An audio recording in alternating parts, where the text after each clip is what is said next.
Hiya folks, Fuzz here. Welcome back to Dragon Quest XI. Before we get started with the episode today, I just want to run something past you really. It's something that's been on my mind for the last, I'd say, couple of weeks or so. It probably kind of escaped your notice if you've been following this series for any length of time, that the amount of people that are actually watching it has skyrocketed downwards, unfortunately. And I think there's numerous reasons for that. I know that it's perfectly normal with any Let's Play series on YouTube to have views decrease as the episodes continue on. That happens on every single Let's Play, I understand that. But I think because my channel isn't really known for Dragon Quest content, it hasn't really, appealed to a lot of my audience, and that's absolutely fine. I'm still enjoying the game and I'm still going to play it, but something I've been thinking of, because it's a lot of work actually to make these videos. Not only have I got to record it with commentary, which means I'm not really enjoying the game as much as I otherwise would be if I was solely concentrating on it, but then I've got to spend time editing the videos and of course uploading them, after that creating the descriptions and the thumbnails and stuff, which does interrupt the game experience substantially as well. And I'm thinking, that's all fine doing that and I really enjoy it, so long as I know that there's actually an audience for the content and people are actually watching and liking it. So what I'm thinking, guys, going forward, this is just an idea, nothing set in solid stone at the moment. Right now I'm just going to be continuing on the way I'm doing things. But I'm thinking about just cutting back on the episodic content for Dragon Quest XI. Let's Play Part 44, whatever the case may be, 45, 46.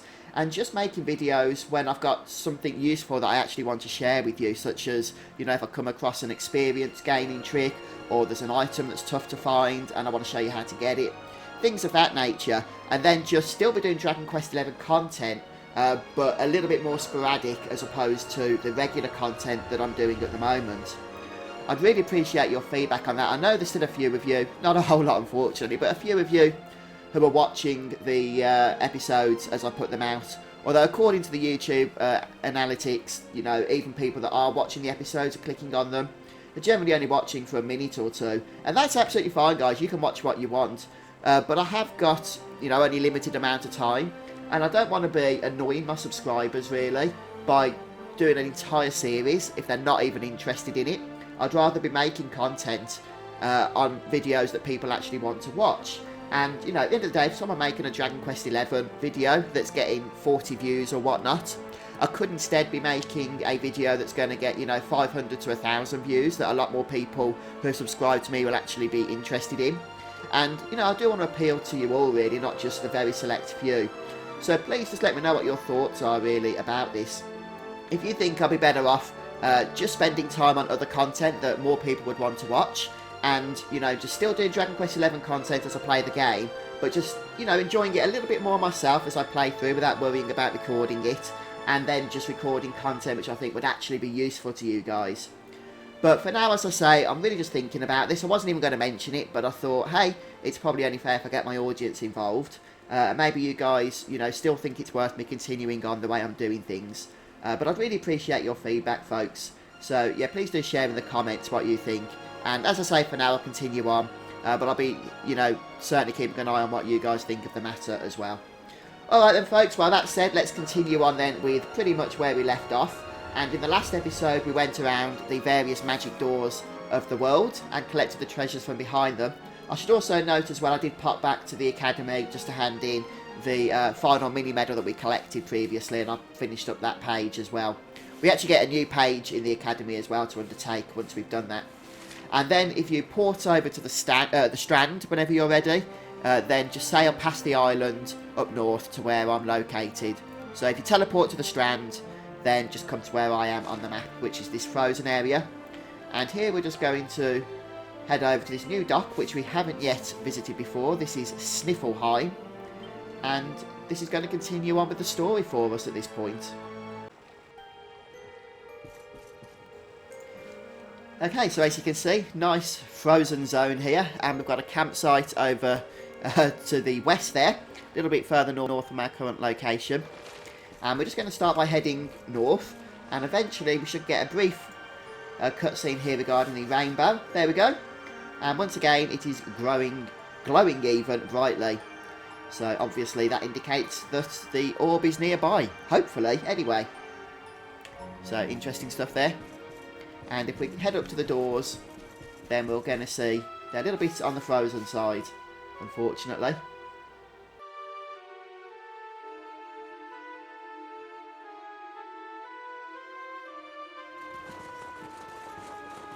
Here we are, the crystal kingdom of Sniflheim, home to the famous blue orb.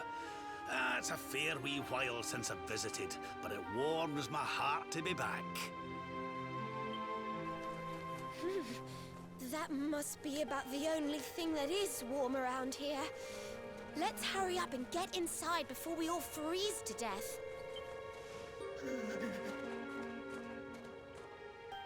Huh? What's this? What the? The gates are covered in ice. Look, they're frozen shut.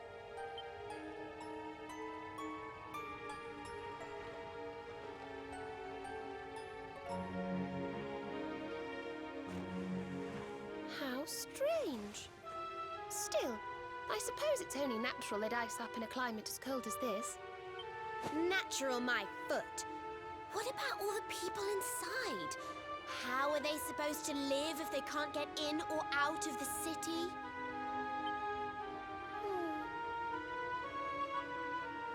You've a point there, lassie. They've always made sure to keep the main gate free of frost, even in the dead of winter. So, what are we supposed to do? There's an orb in there we need to get to. Well, if we can't go in through the front door, we'll just have to head round the back.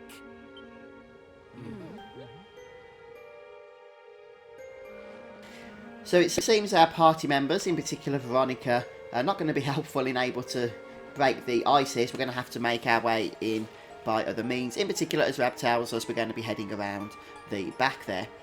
Okay, so before we go and actually do that, we can head back towards the pier area. I think somewhere around here there's a couple of barrels we can break. So just over here, look. One of which contains a piece of magic beast hide. So nothing terribly exciting, but hey, at least it's an item. So we're going to start now by heading over to the west. This means we can take a quick rest at the campsite now, which we can access. And this will also add it to our zoom list as well, which is pretty useful. So I'm going to go and do that. I'll be right back with you. Just a couple of upgrades I want to mention actually for you while we're at camp, since we've collected a few recipe books. If you go over to heavy wands, you can now craft the Hocus Locus heavy wand, which as you can see is a fairly decent upgrade actually for Veronica and Rab. So you might want to go ahead and craft one or two of those. Let's just see how easy or difficult it is, shall we? And there's also another item, so I'm just going to craft the one of these for now. Okay, that shouldn't be too hard. So if we go to Flourishes, and we should have Multi-Bash, which is a pretty decent one. I like Multi-Bash because it's great to use at the start, in my opinion, since you get 4 strikes for a relatively cheap amount of focus. And yeah, sure, as you start to get a little bit more into the forge, you need to calm down with that one. But even so, to begin with, it is very useful. Oh, so they've started healing now, which is really annoying when this happens. I think we should be able to go for a double bash here. Don't think this will push it past. Oh, so close. I think the lightning one's going to be too much, though. Yeah, that's annoying. Okay, so we've got one wand, which isn't actually going to be great, unfortunately. But there you go, look, it's not too difficult to craft anyway. That'll just be +1.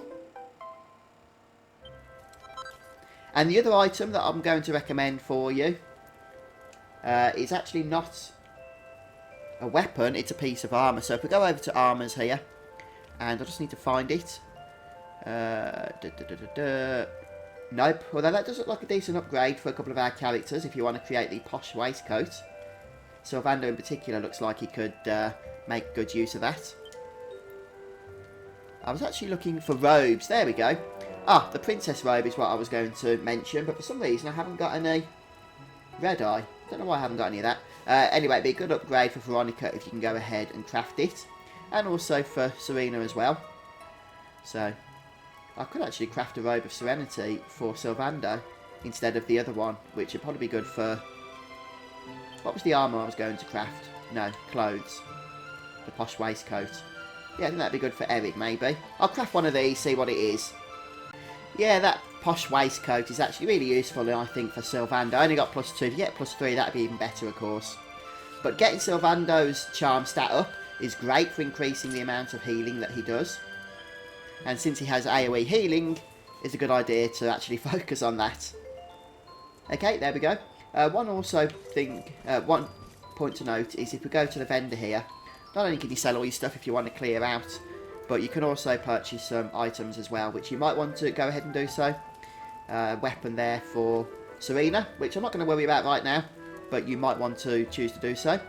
And also you can actually purchase some other items as well, such as silk blossoms, for example.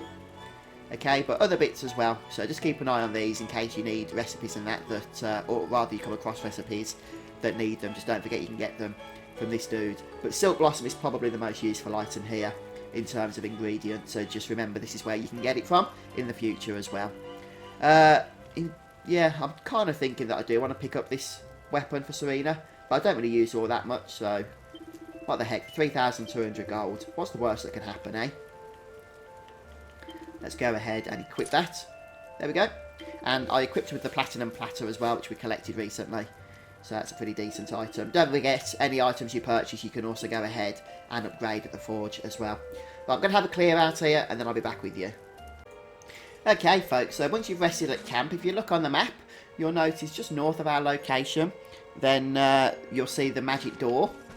And because we now have the magic door key, we can go ahead and access the area.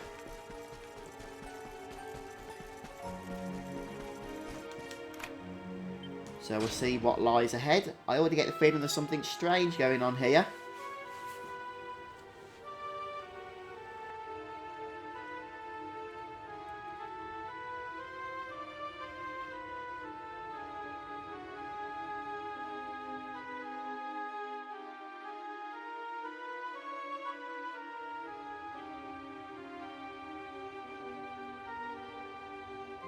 What's going on? The whole city's been turned to ice. It's just like what happened to the gates. This doesn't seem natural at all.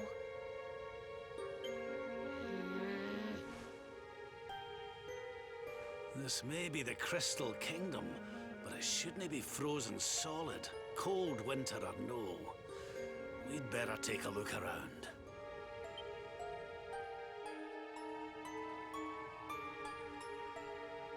Okay, so we've got a frozen city here, which is frozen in every sense of the word, and not only is the city frozen, but all the animals and the people are as well.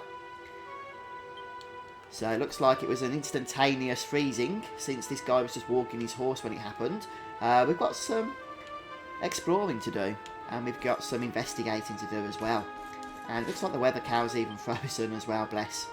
Right then, so straight away you can see there's a nice sparkly point here, which we'll go ahead and loot for some permanent snow. And we're going to start then just by heading further into the city. Down here. In fact, we're going to start by heading around the outside of the city as opposed to the central part, since there's a few little bits we can experience and collect around here. Such as there's magic pots at this first market store, one of which does contain an item. A piece of magic beast hide. And if we head over now to here, then there should be some houses and stuff, and some buildings. Well, there's certainly buildings, that's for sure. There's actually 2 items we can grab around here that I found. So if we head up to the northeast corner of the town, you'll see there's 2 pots. And if we smash one of those, we get perma snow, nothing in the other one. And then from here, we're going to head back over towards the west. I did this one first because we've got to go over towards the west anyway. So we didn't want to have to go backtracking later on. And you'll see the house at the south part of town here that I'm just next to. If we go to the side of this, there's a barrel. And I'm assuming there's an item in here I never checked. Yeah, see the deafness. So make sure you nab that. And then just on the other side of this house, you'll see a campfire with actually a person that hasn't frozen. So what's all this about? I'm not totally sure, but let's go and speak to her and find out.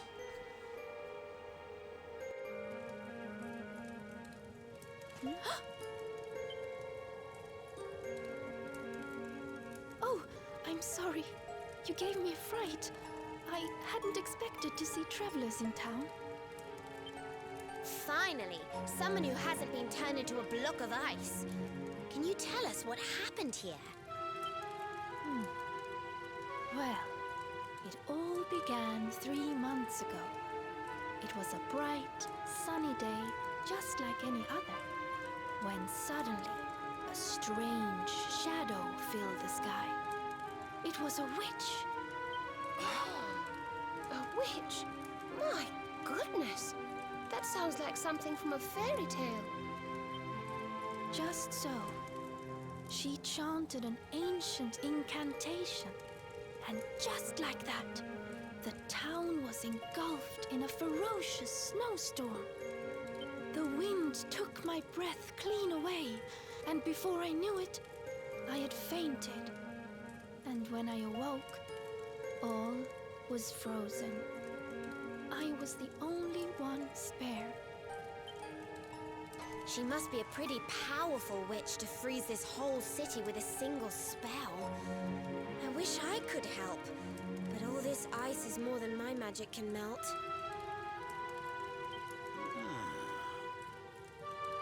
By the way, Missy, that symbol in your shawl, is that not... Oh, forgive me. I haven't introduced myself yet, have I? I am Frisabel, Queen of Sniflheim. You're the queen? So, does that mean the old king is... I'm afraid so. My father passed away last year. Oh, I've only been in charge these few months, and just look at my kingdom. What... It looks like Sniflheim's in a bit of a sticky situation. I suppose now isn't a good time to ask about the orb. An orb? What kind of orb? Why, the big blue ball that's been handed down in your family for generations, lassie. The truth be told, we need to borrow it. Oh, of course. You would be welcome to borrow it, but I'm afraid it is locked up tight inside the castle, which is locked up tight inside the ice. Well, that's just perfect. So if we don't find a way to melt that ice, we'll never get our hands on the orb. Maybe if we got rid of that wicked witch, it might break her spell. I thought just the same thing. Why, only a few days ago, a band of soldiers from a faraway land came here to investigate what was happening. I sent them out to try and find the witch and fight her, but I haven't seen them since. Well, we can't very well leave them out in the cold. Let's go and give those soldiers a hand and bring spring back to Sniflheim, shall we? Oh, thank you, thank you. The Wicked Witch dwells in the Hexwood, a haunted forest far to the north of the Sniflheim steppe. Be very, very wary, for the witch does not live in the woods alone. She keeps a fierce, magical beast to guard against intruders. Aye, we'll be sure to keep an eye out. Thanks for the warning, lassie. Aye, come on, boys and girls. Let's head over to the Hexwood.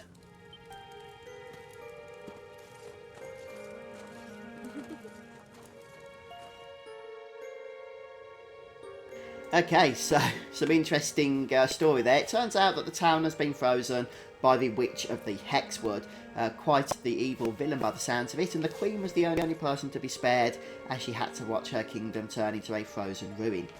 And luckily for her, we're going to have to help her because the orb is also located behind some frozen gates. We're going to have to make sure we can unfreeze them in order to get it. So that means we're going to have to take on this Wicked Witch, and that's exactly what we're going to do. So what we need to do now is head out into the Sniflheim region. You can see that over to the east there, which means we're going to be taking a slight detour back. I don't think we can go this way because of the frozen door and whatnot. Yeah, let's take a detour back out the way we came of this area and then past the campsite where, of course, we're going to save once more before actually making our way out of the city itself, the frozen city, and into the land of Sniflheim. And it seems as well this wicked witch has got a magical beast guarding her, so it sounds like we're going to have our work cut out for us. Alright then folks, well I think since we've done quite a bit now, I'm going to go ahead and take a break at this point, and then we'll come back next time and see what's happening with this wicked witch. But yeah, please do share your thoughts in the comment section, how you think I should proceed going forward with this series, so that I can, you know, focus on other content as well that people might actually want to watch. But thanks for joining me today folks. Those that have a great day, and I'll see you next time. Goodbye.